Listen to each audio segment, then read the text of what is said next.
2.5 घंटे, और 2.5 में भी मंगलाचरण कीर्तन और नाच गाना। अब कथा क्या होती है भगवान जाने और उनकी लीला जाने। तो कहने का मेरा भाव ये है कि गोपी गीत अद्भुत गीत है महाराज। कवि ठाकुर जी समय लाएंगे, सुक्ताल में अगर कथा होगी तो वहां तो 2 ही समय करेंगे हम, चाहे 3-3 घंटे ही करें, ज्यादा ना करें, मतलब जितना बैठे। क्योंकि सुक्ताल का तो इतना आनंद है कि वहां कुछ है ही नहीं है देखने का, कोई अकेला बट वृक्ष है, वहीं उसको देखो और कथा सुनो। तो वहां पर हुआ था ये गोपी गीत, अद्भुत गोपी गीत है। अब गोपी गीत का इतना सा भाव समझ लो, ज्यादा समय तो है नहीं, कि इसको गीत क्यों कहा।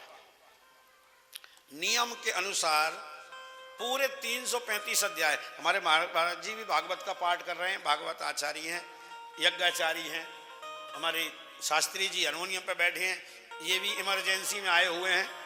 वैसे हमारे हारमोनियम वाले दूसरे हैं, ये हमारे आचार्य हैं, भागवत का पाठ करते हैं। हमारी बेटी का मायरा है ना, तो वो हमारे मुख्य संगीत वाले वहां चले गए, तो इनको इमरजेंसी सेवा में ले आए हैं। तो ये भी जानते हैं, आप लोग नहीं जाने, ये गवाह हैं। पूरे 365 अध्याय में देखो, हर अध्याय के समापन पे लिखा है भगवान ने जो लीला की है ना।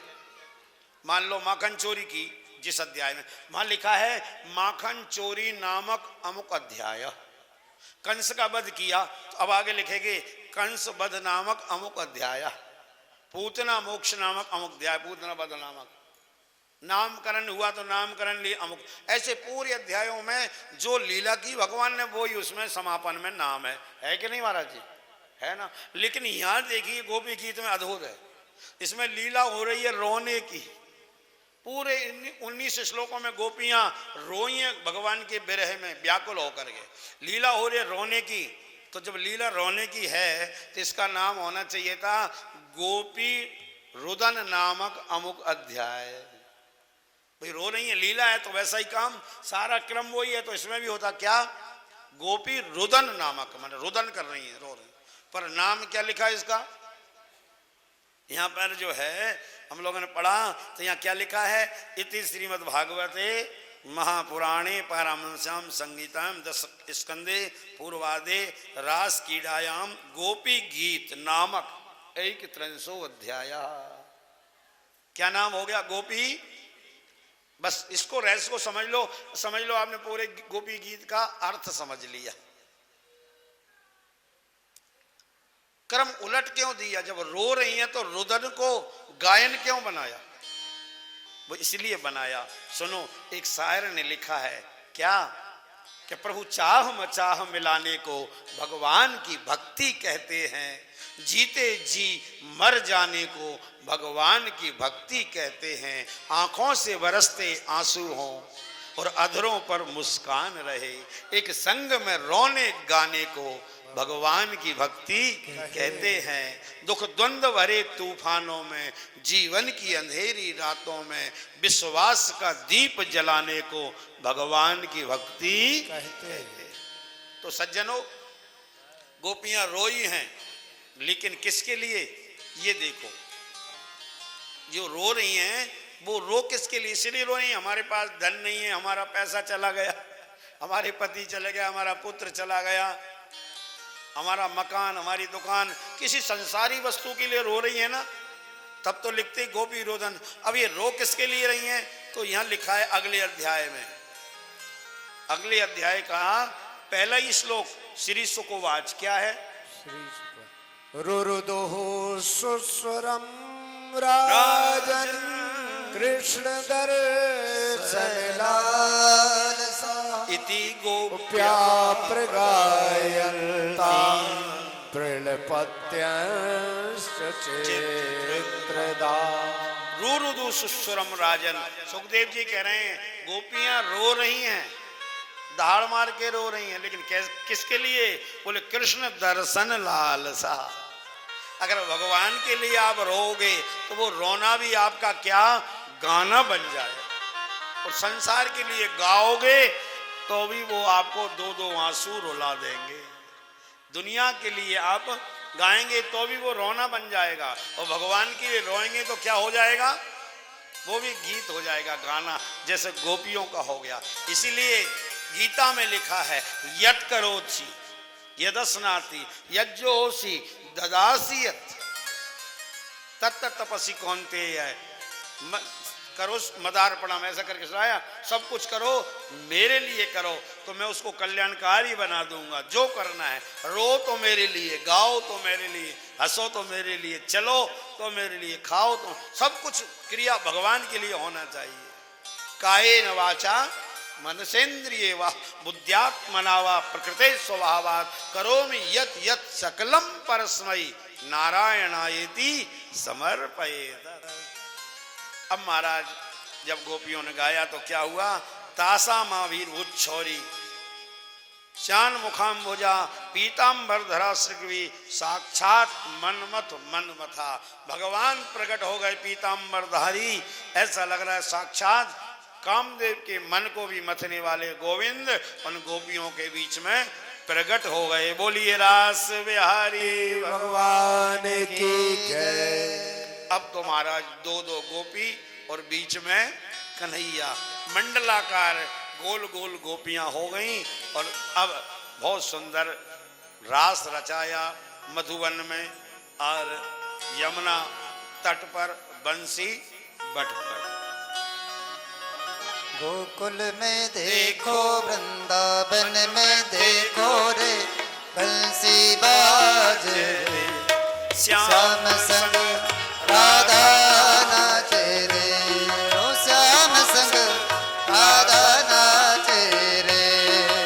गोकुल में देखो वृंदावन में देखो रे बंसी बाज रे श्याम संग राधा नाचे रे। ओ श्याम संग राधा नाचे रे।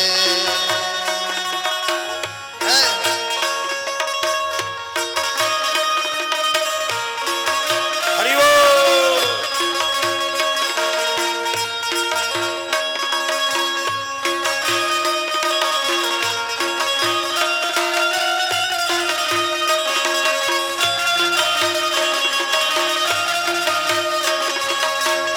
हरि बोल।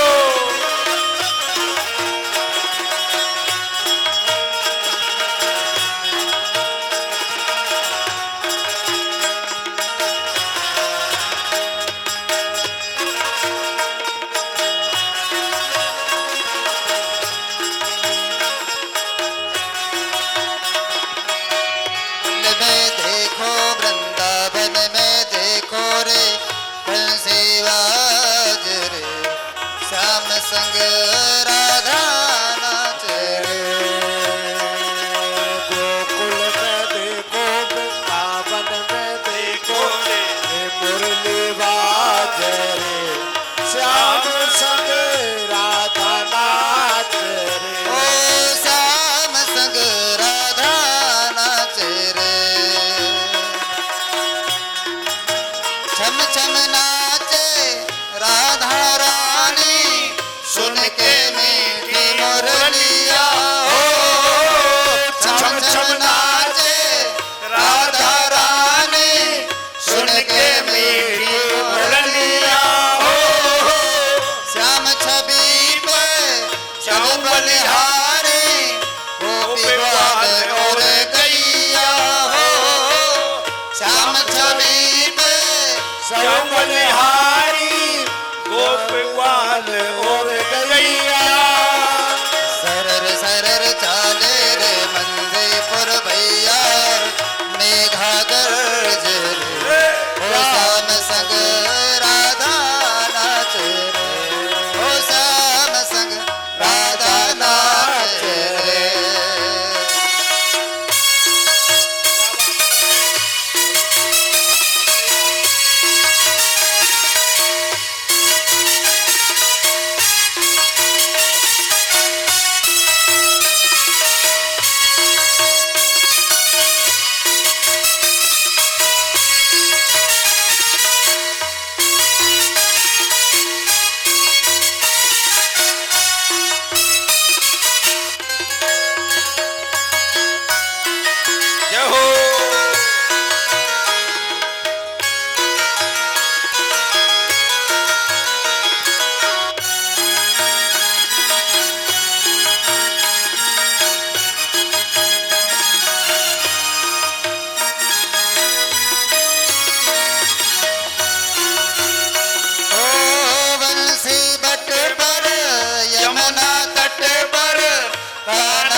रास रचाए। गोपी बन कर शिव जी आए, गोपेश्वर कहलाए। गोपी बन कर शंकर आए, गोपेश्वर कहलाए। डम डम डम डमरू बाजे कान्हा के बंगले पर, सब जग नाच रे, ओ श्याम संग राधा नाच रे, ओ श्याम संग राधा नाच। हरि बोल।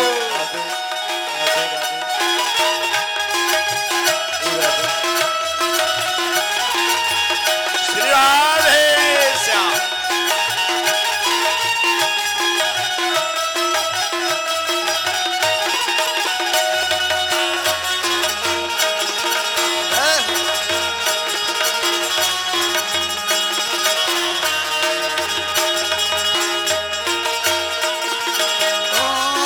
राधा नाचे कृष्ण नाच नाच गोपी जन, राधा नाचे कृष्ण नाच नाच गोपी जन। ओ राधा नाचे कृष्ण नाच नाच गोपी जन, ओ राधा नाचे कृष्ण नाच नाच गोपी जन।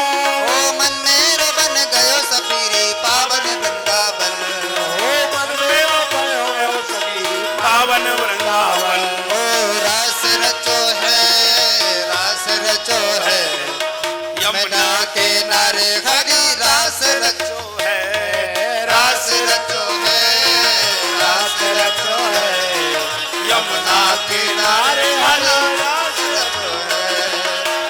हे हो हरि बोल।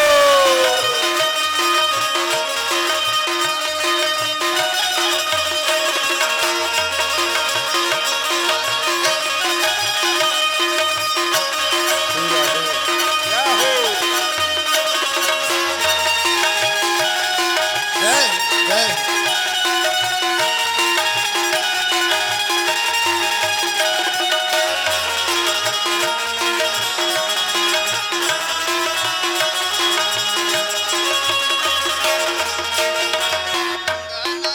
गंगा नाचे यमुना नाच नाच नदी गण, ओ गंगा नाचे यमुना नाच नाच सरयू गण। गंगा नाचे यमुना नाच नाच सरयू संग, गंगा नाचे यमुना नाच नाच सरयू संग। मन मेरो बन गयो सखीरी पावन वृंदावन, मेरो बन गयो सखी पावन वृंदावन। रास रचो है, रास रचो है, यमुना किनारे हरे रास रचो है, रास रचो है, रास रचो है, यमुना किनारे हरे रास रचो है, रास रचो है, रास रचो है, यमुना किनारे हरे रास रचो है, यमुना किनारे हरे रास रचो है, यमुना किनारे हरे रास रचो है। बोले रास बिहारी भगवान। इसलिए नहीं है, हर कोई क्यों नहीं जान पाता है कि मन के मंदिर में प्रभु को बिठाना। ये हमारा जो मन है ना, इसको मंदिर बनाओ और इसमें गोविंद को बैठाओ। मंदिर में गोविंद बैठते हैं ना, तो बाहर ईंट पत्थरों का मंदिर मत बनवाओ, तो मन को ही मंदिर बना लो और इसमें गोविंद को बिठाओ, तो सब लोग बिठा पाएंगे क्या? बोले नहीं। बोले क्यों? बोले मन के मंदिर में प्रभु को बिठाना बात हर एक के बस की नहीं है।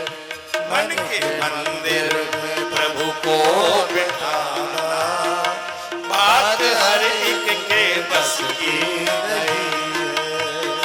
खेलना पड़ता है जिंदगी से, खेलना पड़ता है जिंदगी से। भक्ति इतनी भी सस्ती नहीं है, ओ भक्ति इतनी भी सस्ती नहीं है। मन के मंदिर में प्रभु को बिठाना बात हर एक के बस की नहीं है।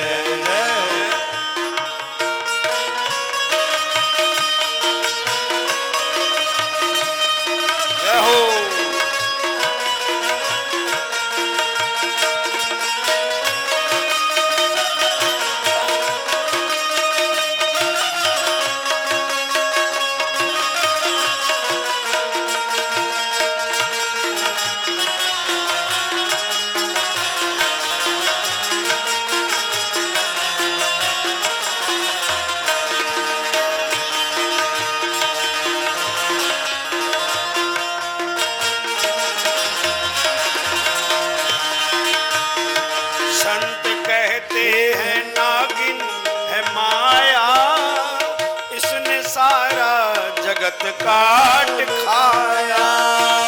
संत कहते हैं नागिन है माया, इसने सारा जगत काट खाया।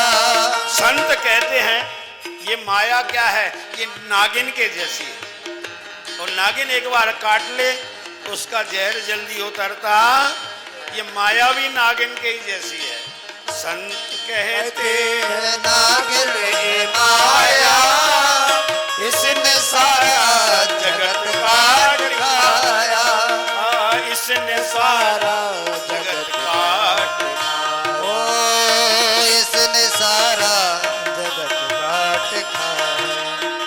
तो इस माया से कोई नहीं बचा, इस नागिन से कोई नहीं बचा, बचा है कौन?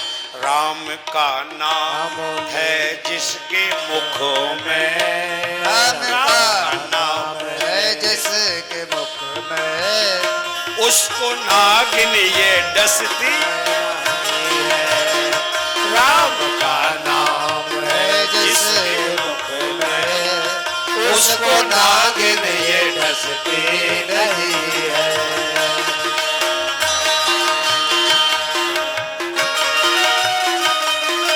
राधे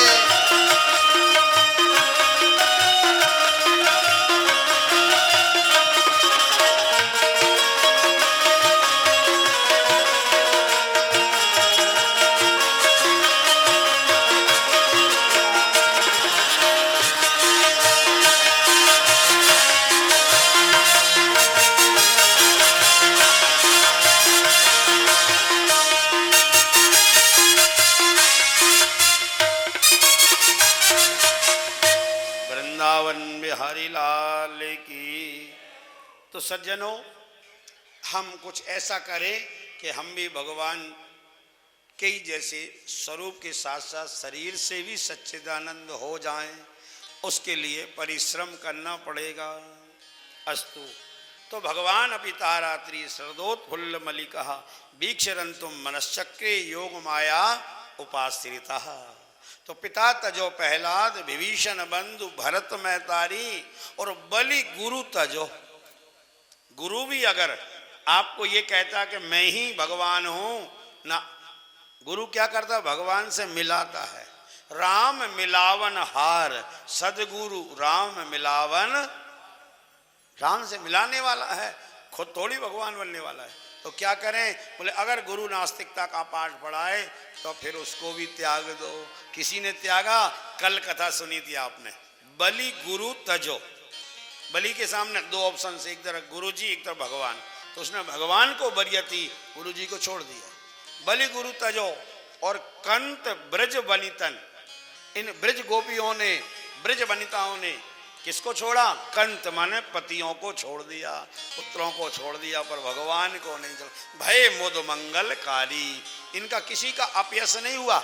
किसने गुरु को छोड़ दिया, माता पिता को छोड़ा, तो अपयश हो गया हो ना, इनका कीर्ति हो गई। इसीलिए दो प्रकार का धर्म होता है, एक होता है धर्म और एक होता है परम धर्म। तो जब परम धर्म अपनाने की बात आए तो धर्म को छोड़ देना, धर्म कर्म करो अच्छी बात है, पर जब परम धर्म आए तो धर्म को छोड़ दो। कैसे? जैसे माता पिता की सेवा करना धर्म है कि नहीं? बोलो। सब शास्त्र कहते हैं माता पिता की सेवा करना धर्म है, ठीक है। और जो नहीं करे, मान लो कोई माता पिता की सेवा, तो उसको पाप लगेगा कि पुण्य? क्या लगेगा? पाप लगेगा। अब बताओ, जितने जो ये महात्मा हैं, संत हैं, ये बचपन से ही माता पिता को छोड़ गए, तो वो तो कोई सेवा नहीं कर रहे हैं ना। आ रहे हैं क्या माता पिता के पास? लौट के देख रहे हैं। तो अगर माता पिता को छोड़ने पर, उनकी ना सेवा करने पर पाप लगता, तो सबसे ज्यादा बड़े पापी तो महात्मा हो जाते हैं। पर महात्माओं को पाप लगता है क्या? बताओ। नहीं लगता ना। क्यों नहीं लगता? क्योंकि माता पिता की सेवा करना धर्म है, और महात्मा जिसकी सेवा कर रहे हैं वो है परम धर्म। तो उन्होंने परम धर्म को, धर्म को छोड़ दिया। इसलिए इस बातों को हम कहते हैं कि जब परमात्मा की बात आए तो वो ही सर्वोपरि है, उससे नीचे कोई भी नहीं है। इसलिए हम लोग रोज गाते हैं, हाथ जोड़ते हैं, गोविंद के मंदिर में जाते हैं, तो जब भी जाएंगे वहां एक ही बात कहेंगे, क्या? तुमेव माता च पिता तुमेव तुमेव बंधो च सखा तुमेव विद्या द्रविणम तुमेव त्वमेव सर्वम मम देव। कह तो देते हैं तुम ही माता हो, तुम ही पिता हो, तुम ही धन हो, तुम ही दौलत हो, बंधु हो, सब कुछ तुम ही हो हमारे। बस कहते हैं खाली, मानते इसका अर्थ यही तो है कि हमारे जो कुछ है सब आप ही हैं। माता रामो मत पिता रामचंद्र स्वामी रामो मत सखा रामचंद्र सर्वस्व में रामचंद्रो दयालो नान्यम जाने नैव जाने न जाने। ऐसा भाव आए तब ये रास की कथा समझ में आएगी, नहीं तो थोड़ा दो चार ठुमके लगा लोगे, नाच कूद लोगे, क्या हुआ? बोले हो गया रास। रास अद्भुत महाराज कथा है रास की, भागवत जी का हृदय है। ये 5 अध्याय पंच प्राण है महाराज। शरीर में जैसे प्राण होते हैं उसी प्रकार भागवत जी में रास पंचाध्यायी है। फिर गोविंद समय लाएगा और विस्तार से चर्चा करेंगे। अभी तो महाराज गोविंद ने रास करने का मन बनाया तो क्या किया? सबसे पहले वेणु वादन किया, वांसुरी पर एक सुंदर गीत गाया।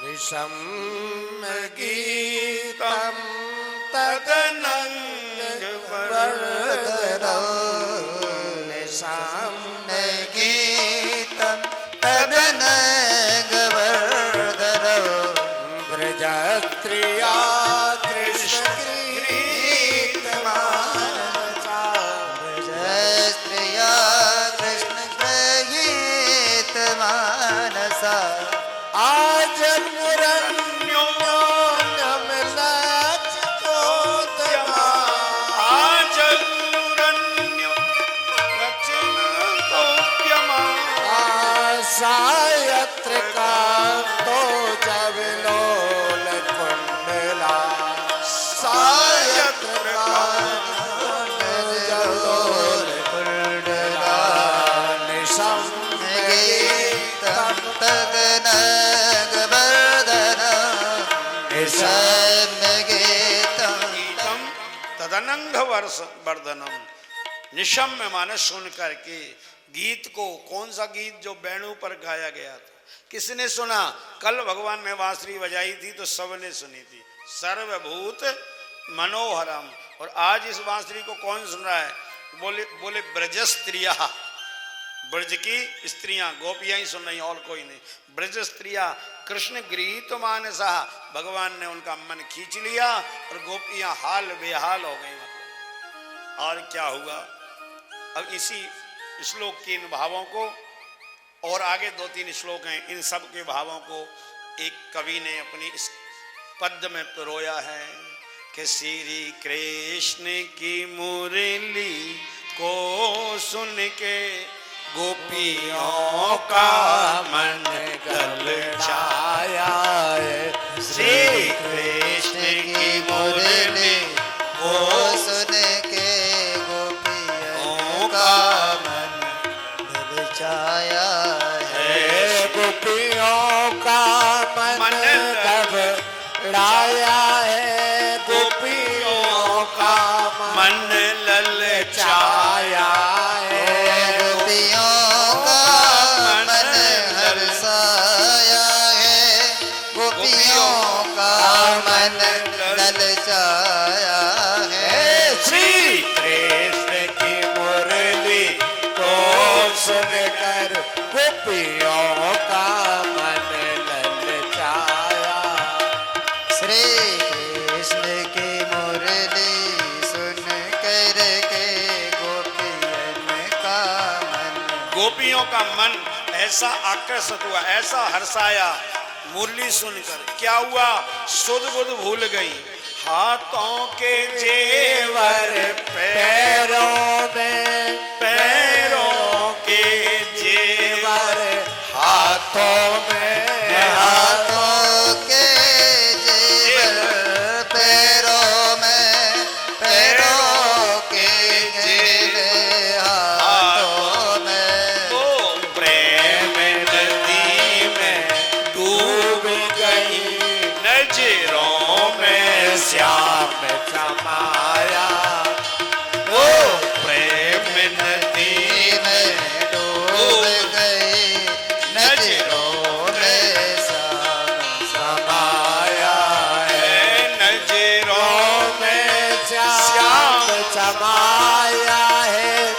नजरों में श्याम समाया है, नजरों में श्याम समाया है, नजरों में श्याम समाया है। श्री कृष्ण की मुरली को सुनकर गोपियों का मन ललचाया, ओ गोपियों का मन ललचाया है। अब यहाँ कहते हैं कि अस्त व्यस्त भरणा, सुखदेव भगवान कहते हैं कि वो अस्त व्यस्त हो गई। अब जरा विचार कीजिए, ये रासलीला को लोगों ने इतना बदनाम कर रखा है, विशेषकर फिल्मी दुनिया वालों ने। जो फिल्म में रासलीला का जो चित्रण किया है, वो गाने बनाए हैं राधा कृष्ण पर, इतने फुहड़ता उनमें ला दी है तो मेरे को लगता है उन्होंने कभी ना भागवत उठाकर देखी, ना पढ़ी, ना सुनी, कल्पना से ही कर दिया। क्या है रासलीला, क्या है, उन्होंने कैसा चित्रण किया है। जरा विचार करो, रासलीला कोई कामलीला होती, स्त्री पुरुष के मिलन की, नाच की, ये जैसा दिखाते हैं ऐसा होता, तो अब बताइए कामलीला के लिए क्या करना पड़ता है। गोपियां श्रृंगार करके जाती। अब यहाँ का श्रृंगार देखो कैसा किया। यहाँ लिखा हुआ है महाराज लिम्पंत्या, श्लोक में एक एक चीज लिखी हुई है। कोई गोपी लीप रही थी आंगन, गोबर से, पुराने जमाने में कच्चे मकान गोबर से लीपे जाते थे ना गाय को, तो लिम्पंत्या वो लीप रही थी, बांसुरी कान में पड़ी तो वो हाथ गोबर का लेके ही चल दी। अब जरा विचार करो, गोबर से जिसके हाथ सने हो उसको देख के किसी के मन में काम भाव आएगा। वो अंजन्त्या काश्च लोचने, कोई लोचन मन आंख में अंजन, अंजन्त्या काजल लगा रही थी गोपी, तो एक आंख में लगाया और दूसरी में लगाना ही भूल गई। अब बताओ, एक में काजल लगाओ एक में कैसे दिखेगी। किसी ने तो क्या कहते हैं, काजल को मंजन समझ के दांतों में लगा लिया और मंजन को आंखों में। वस्त्र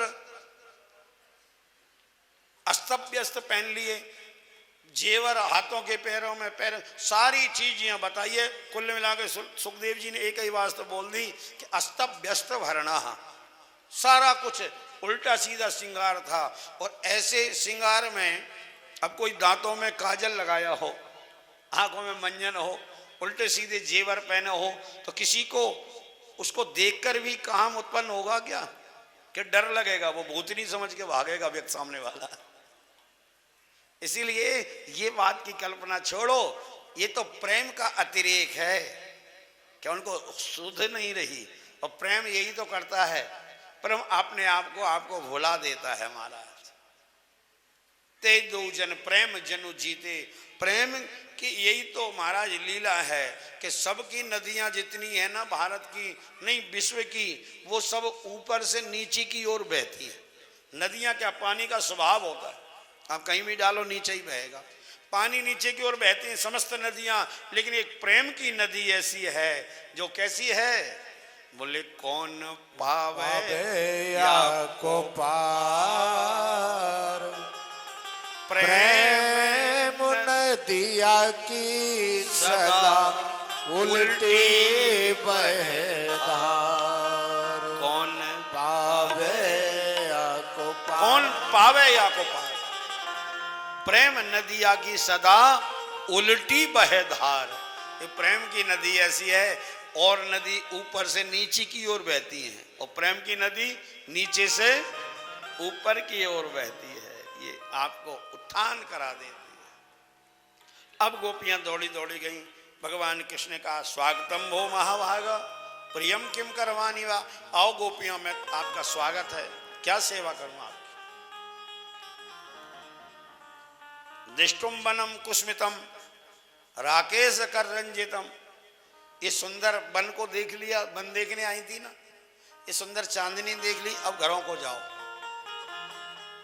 गोपियां बोली ना, चांदनी देखने नहीं आए, वन देखने नहीं आए, तुमने चीर हरण के समय हमको वचन दिया था कि मैं तुम्हारे साथ रास रचाऊंगा, शरद पूर्णिमा को, आज वो दिन आ गया, हम आपके साथ रास करने आई हैं। भगवान गोविंद ने अनेक उपदेश दिए, पर गोपियों का प्रेम अतिरेक देख करके उनके साथ रास करने का मन बनाया। और जैसे ही भगवान रास करने लगे सज्जनों, तो इधर क्या होता है, तो गोपियों को महाराज मद हो गया। और सुखदेव भगवान यहां कहते हैं कि जैसे ही गोपियों को इस बात का एहसास हुआ कि हम देखो कितने सौभाग्यशाली हैं, सबको छोड़ के गोविंद हमसे अंतरंग रास रचा रहे हैं। तासाम तद सौभग मदम, सौभाग्य मतलब अपने सौभाग्य का ही मद हो गया। वीक्षम मानम च केशवा, और भगवान केशव तो वीक्षमान तत्काल देख लेते हैं, एक एक संकल्प विकल्प नोट करते हैं। भगवान के यहाँ तो अभिमान तो चल ही नहीं सकता, बिल्कुल भी मान भी नहीं चल सकता है। वहां तो निराभिमान होके जाना पड़ेगा, मान भी नहीं रहेगा। गोपियों को अभिमान नहीं हुआ था, मान हुआ था, सौभाग्य मदम। तो भगवान ने क्या किया, प्रसमानाय प्रसादाय, उस सौभाग्य मद को प्रशमन मतलब समन करने के लिए, मिटाने के लिए, और प्रसाद आय अर्थात गोपियों पर कृपा करने के लिए क्या किया, तत्रैवांतर धीयत, तत्रई अंतर धीयत, अंतर ध्यान हो गए। अब भगवान देखा, दिखे नहीं ये तो गोपियां रोने लगी। और गोपियों ने रोते हुए जो गीत गाया उसी का नाम हो गया गोपी गीत। आइए 2-4 श्लोक गाएं। संपूर्ण गोपी गीत गाना तो संभव है नहीं, समय बहुत कम है, और थोड़ा बहुत भाव आपको बता देंगे। बहुत प्यारा है गोपी गीत। आइए 2-4 श्लोक बोलते हैं। गोप्या ऊचु जयति तेदिकं व्रजा श्रयत गिरिन्द्रा सस्वदत्र हि दायित्रेसिता देक्षुतावका वैद्रिका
कबीर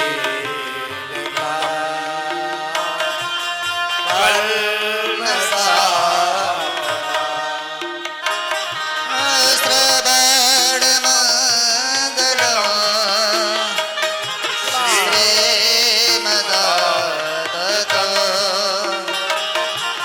भुवि गणपते होरिराजना होरिराजना यत्ते सुजात चरणा बुरुस्तनेषु बीतासनै प्रियददे मही कर्क से तेनाटवी मटसि तत् व्यथते न किंस्वे पूर्वादिभिर्भ्रमति धीर भवदायुषाम्।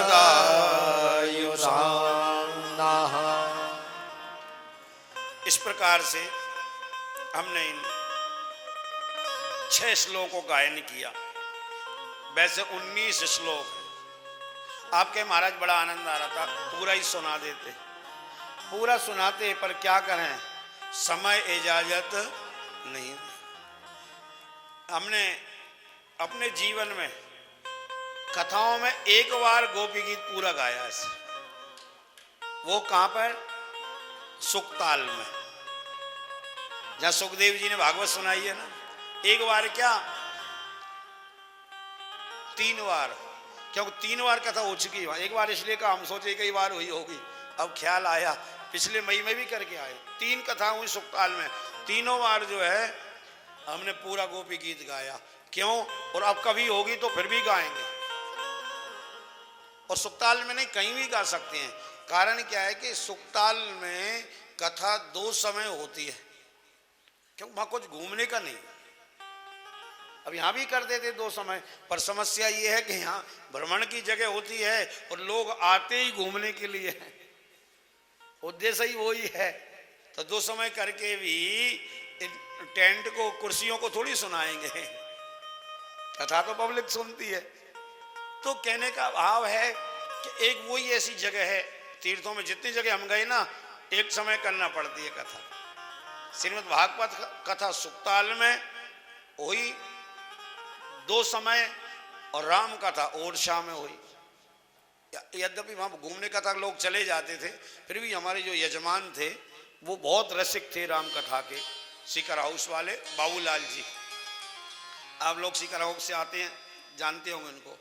बाबूलाल जी गुप्ता परम वैष्णव है, राम कथा के इतने रसिक हैं, खुद को भी लगभग हमको याद है, हमको लगता है हमसे ज्यादा रामायण उनको याद। महाराज ऐसे यजमान। और कुछ लोग आए सीकर हाउस से, उनको पता होगा, कोई बैठे हैं क्या यहाँ पे बाबूलाल जी के पड़ोसी? सही बात है कि गलत है? महाराज आधे, मतलब हमसे ज्यादा रामायण याद। अब श्रोता ऐसा हो तो फिर वक्ता को तो रस लौटाना ही पड़ेगा कि नहीं पड़ेगा। इसलिए सज्जनों, अगर 2 समय की भागवत कथा सुनना चाहो तब ये कथाओं का विस्तार हो सकता है। अब 2 समय तो बहुत दूर की बात है। हमारे संगीत वाले तो सोच रहे होंगे महाराज जी और बस आगे की भूमिका महाराज परेशान कर देंगे, क्योंकि क्या संगीत वाले, क्या श्रोता, क्या वक्ता, किसी की भी क्षमता अब नहीं रह गई है। कोई जमाना ऐसा था, हमने देखा है महाराज 8-8 घंटे कथा होती थी जब हम छोटे छोटे थे। सुनो आप ध्यान से, हमारे गांव में पंडित जी आते थे बिना माइक के, माइक भी नहीं था उनके पास। महाराज हमने देखा है बिना माइक के, बिना संगीत के 8 घंटे कथा सुनाते थे। सुबह 8 बजे बैठे तो 12 बजे तक कथा करते थे। और एक और है, 12 बजे के बाद खुद भोजन अपने हाथ से ही बनाते थे। 8 घंटा कथा और भोजन प्रसादी बनाते थे, हमने देखा है। और ऐसी बुलंद आवाज है पंडित जी की कि 500 आदमी भी बैठे हों तो बिना माइक की आवाज पहुंच जाती थी और बिना संगीत की। श्लोक बोलते थे, अनुवाद कर, श्लोक अनुवाद, बस और कुछ नहीं। ऐसी कथा हमने सुनी 8 घंटे महाराज। सुबह 8 से 12, फिर 2 घंटे का विश्राम, और 2 घंटे में भी क्या भोजन बना के ठाकुर जी भोग लगा पाके 2 बजे फिर आ जाते थे, फिर 2 बजे से 6 बजे तक करते थे। आज कोई बैठ सकता है क्या इतना? चलो करने ही वाला मिल रहा है तो सुनने वाला है क्या? कोई है क्या? कितने लोग हैं जो 8 घंटा कथा सुनेंगे? महाराज तीर्थ में झूठ मत बोलना, झूठा हाथ मत उठाना, मुश्किल है। अब 8 से घटते घटते फिर कितनी आ गई? 6। अब देखो इसका कथा का कैसे क्रम घटा है ये भी देख लो। फिर 6 घंटे हो गई, 3 सुबह और 3 शाम को। फिर धीरे धीरे एक ही टाइम होने लगी तो 5 घंटे हमने भी किए। 95-96 जब हम शुरू की थी तो 5 घंटे 12 से 5 करते थे। फिर वो एक समय हो गई, 2 समय तो टूट गई, एक समय 5 घंटे। फिर 5 में भी 4 आ गई, और अब 4 में भी तो हम जैसे लोग कर रहे हैं, जो स्टैंडर्ड के वक्ता स्टैंडर्ड श्रोता वो तो 3 घंटे ही करते हैं। लाइव कथाएं आ रही हैं, आप देख लेना। कितनी? 2.5 घंटे, और 2.5 में भी मंगलाचरण कीर्तन और नाच गाना। अब कथा क्या होती है भगवान जाने और उनकी लीला जाने। तो कहने का मेरा भाव ये है कि गोपी गीत अद्भुत गीत है महाराज। कभी ठाकुर जी समय लाएंगे, सुक्ताल में अगर कथा होगी तो वहाँ तो 2 ही समय करेंगे हम, चाहे 3-3 घंटे ही करें, ज़्यादा ना करें, मतलब जितना बैठे। क्योंकि सुक्ताल का तो इतना आनंद है कि वहाँ कुछ है ही नहीं है देखने का, कोई अकेला बट वृक्ष है, वहीं उसको देखो और कथा सुनो। तो वहाँ पर हुआ था ये गोपी गीत, अद्भुत गोपी गीत है। अब गोपी गीत का इतना सा भाव समझ लो, ज़्यादा समय तो है नहीं, कि इसको गीत क्यों कहा। नियम के अनुसार पूरे 335 अध्याय, हमारे महाराज जी भी भागवत का पाठ कर रहे हैं, भागवत आचार्य हैं, यज्ञाचार्य हैं, हमारे शास्त्री जी हारमोनियम पे बैठे हैं। हो रही पायल की जनका, रास रचो वृंदावन, हो रही पायल की जनका, अरे पायल की जनका, हो रही पायल की जनका, रे पायल की झनकार, हो रही पायल की झनकार, सो रास रचो वृंदावन, हो रही पायल की जनकार, सो रास रचो वृंदावन, हो रही पायल की झनकार।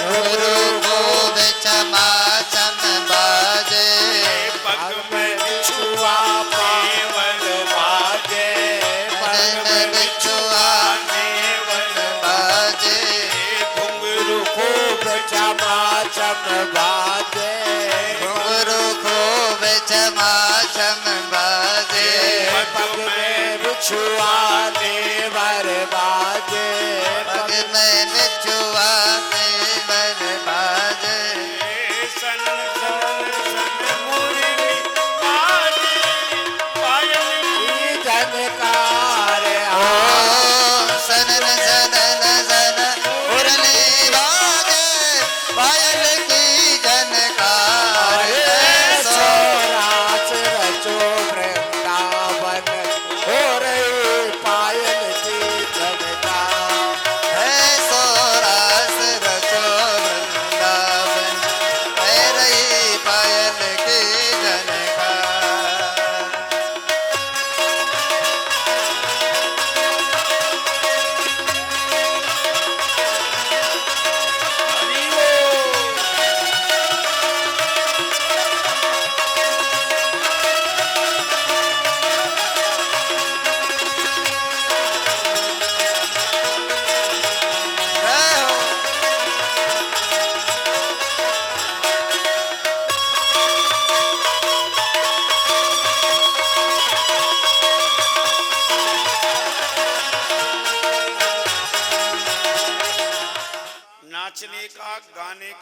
रासलीला करने का क्या फल है?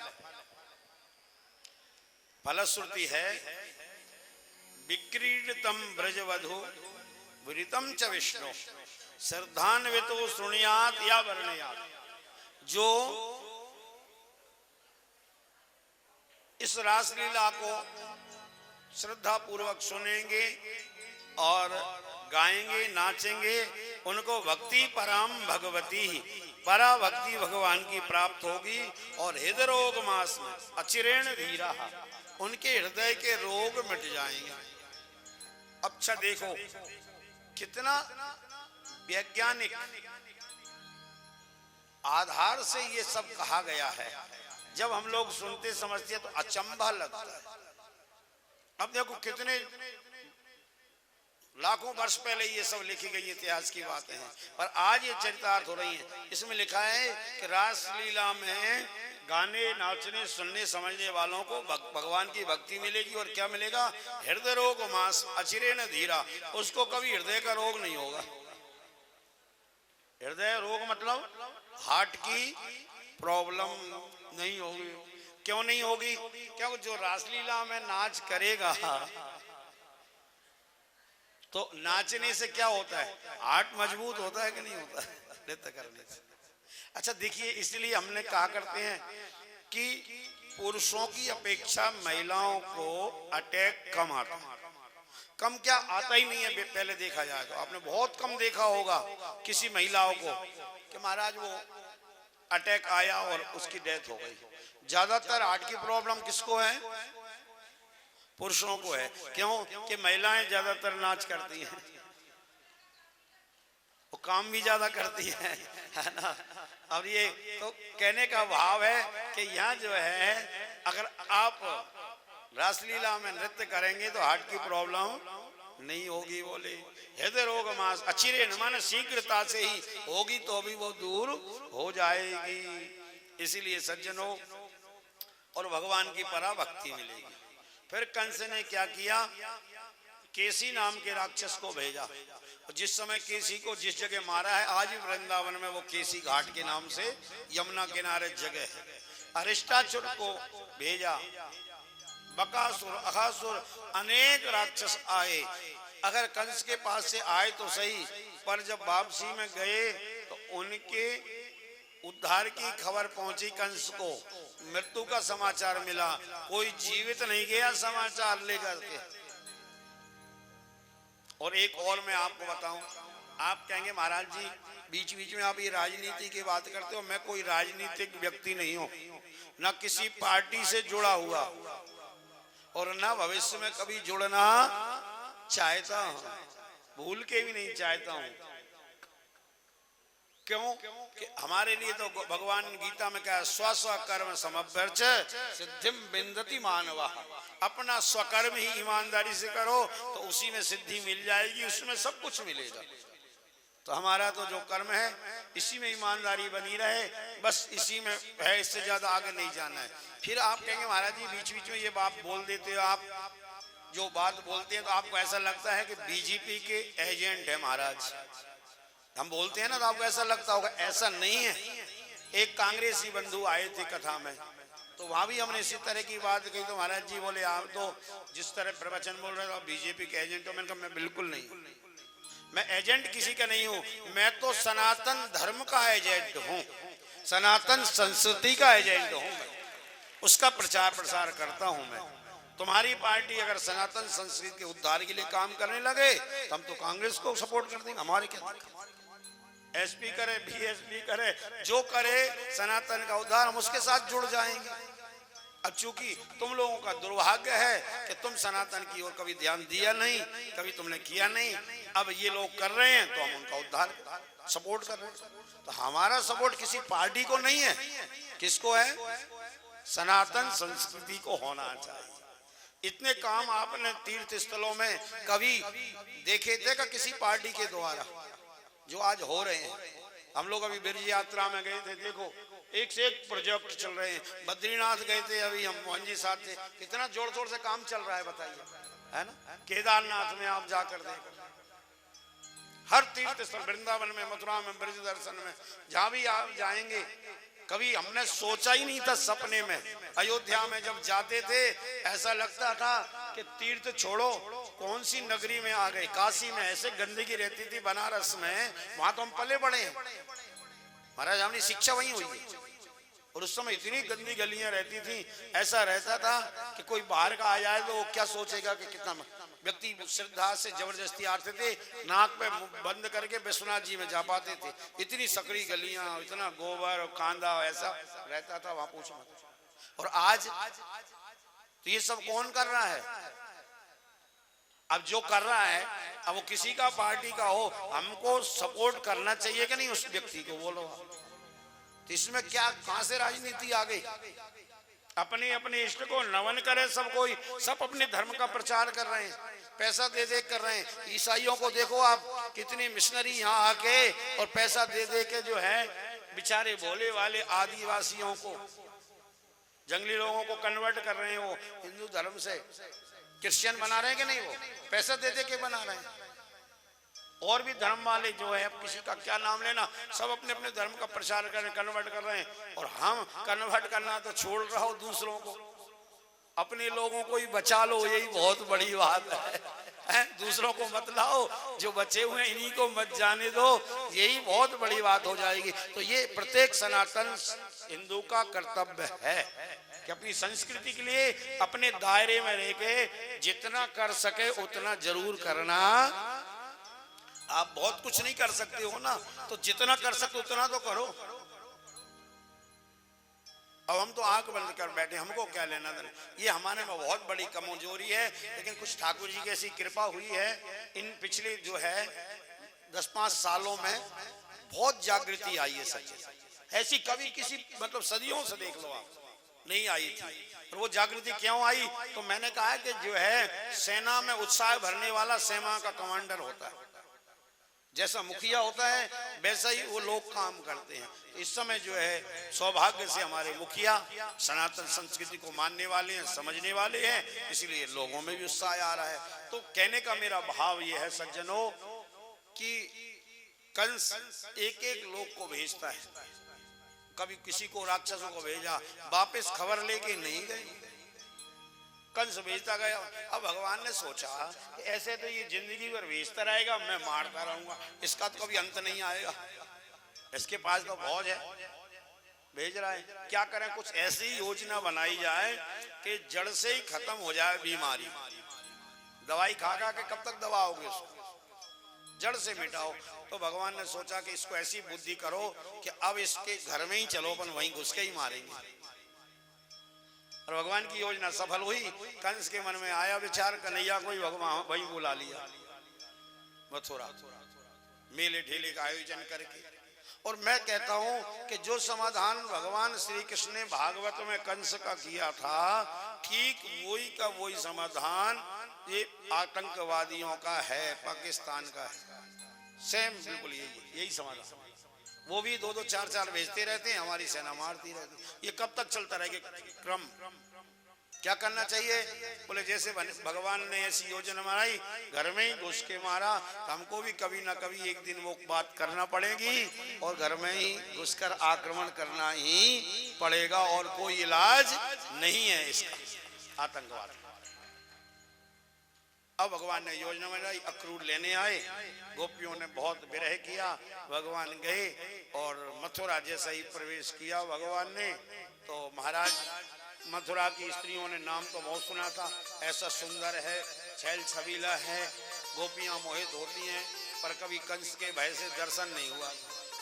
आज जब भगवान गोविंद का दर्शन किया, अटारियों पर महिलाएं चढ़ गई, लोग वह गलियों में आ गए, फूलों की वर्षा करने की जय जयकार होने लगी।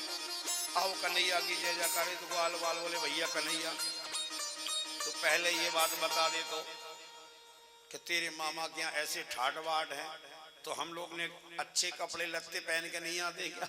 हमने सोचा ऐसे ही कोई गोकुल वृंदावन जैसा गांव होगा, ये तो बहुत बड़ा शहर है। अब इनके इतने सुंदर वस्त्र देख के हमको तो शर्म आ रही है। कन्हैया बोले चिंता मत करो, जो इच्छा करो मन माही। सामने से कंस का धोबी बढ़िया कपड़ा धो के प्रेस करके गधे पे लाद के आ रहा था उधर। भगवान ने आवाज लगाई, ओ मामा जी ओ मामा जी, धोबी ने देखा, हाँ हाँ आप सही कह रहे, इधर आओ इधर आओ। भैया हम तुम्हारे मामा कब से हो गए? धोबी ने कहा देखो मामा जी, यहाँ के जो राजा कंस है ना वो हमारे हैं मामा, और जिस गांव में कोई मामा हो तो उस गांव के सारे ही मामा हो जाते, चाचा हो तो सारे चाचा ही होते, इसलिए इस नाते से तुम हमारे हुए मामा। अब एक काम करो, हमारे ब्रजवासियों को ये कपड़े है ना पोटली खोल दो और ये पसंद करके छांट के ले लेंगे। धोबी बड़ा अकड़ू था और राज धोबी था, उसको अभिमान था राजा का नौकर होने का। उसने कहा तुम्हारे बाप दादों ने ऐसे कपड़े पहने हैं कभी? बड़े आए। अब एक ग्वाल बोला मनसो का आदि ने कहा कन्हैया ये तो हमारे बाप दादों तक जा रहा है, तो एक काम करो ना, थोड़ा वो पूतना वाला हाथ इसको भी दिखा दो।